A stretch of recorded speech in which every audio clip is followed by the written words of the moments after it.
जन्माष्टमी का पर्व पूरे मोहल्ले में धूमधाम से मनाया जा रहा था। हर तरफ सजावट, गीत संगीत और उल्लास का माहौल था। सूरज और ईशा का घर भी रोशनी से जगमगा रहा था। सरला माँ ने कृष्ण झांकी की तैयारियां की थी और मोहल्ले की औरतें झूम झूम कर भजन गा रही थी। ईशा ने खास तौर पर बच्चों के लिए स्वादिष्ट प्रसाद और खाना तैयार किया था। उसका टिफिन सेंटर अब बच्चों और माता-पिताओं के बीच बहुत लोकप्रिय हो चुका था।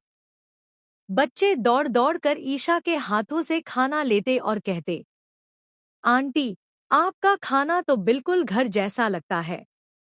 सूरज मुस्कुराकर ईशा की ओर देखता और कहता, ईशा, सच कहूं तो तुम्हारे हाथ का खाना बच्चों को उनकी माँ की याद दिलाता है।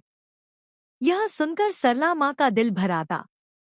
अब वह ईशा को केवल बहू नहीं, बल्कि अपनी बेटी मानने लगी थी।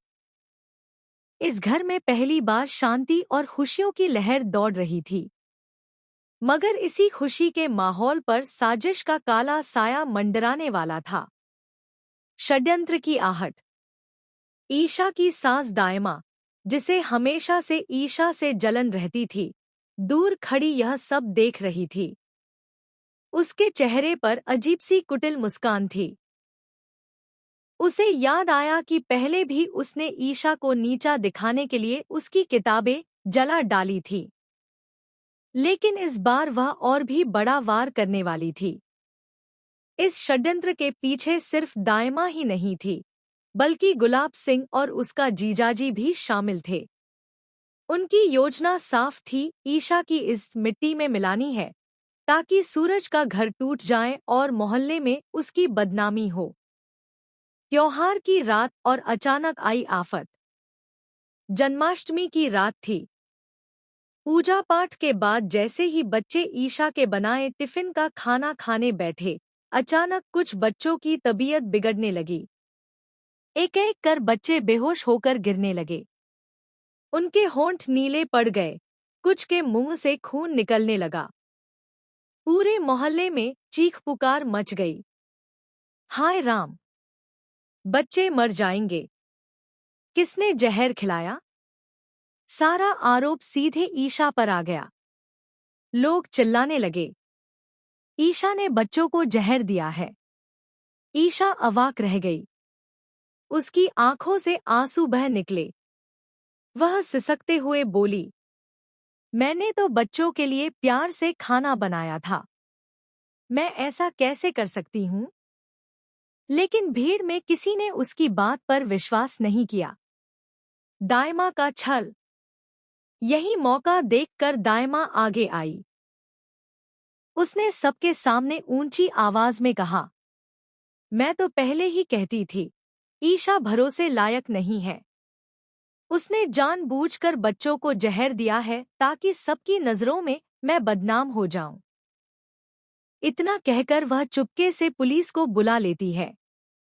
पुलिस मौके पर पहुंचती है और खाने के सैंपल की जांच करवाती है। नतीजा चौंकाने वाला था, खाने में वाकई जहर मिला था। पुलिस इंस्पेक्टर ने ठंडे स्वर में कहा, ईशा, हमारे पास सबूत है। हमें आपको गिरफ्तार करना होगा। सूरज की बेपसी। सूरज गुस्से और दर्द से चीख उठा, नहीं, ईशा निर्दोष है। उसने ऐसा नहीं किया। लेकिन पुलिस की सख्त आवाज गूंजी, हमें हमारे सबूत पर भरोसा है। आपकी पत्नी को हमारे साथ चलना होगा।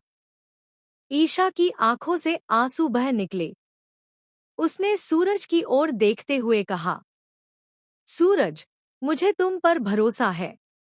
तुम सच को सामने लाओगे। हथकड़ी लगाकर जब पुलिस ईशा को ले जा रही थी, सूरज का दिल अंदर से टूट गया। सरला माँ फूट फूट कर रो उठीं, मेरी बहू निर्दोष है, उसे छोड़ दो। लेकिन ईशा जेल चली गई और सूरज बेबस खड़ा रह गया। सूरज की जांच।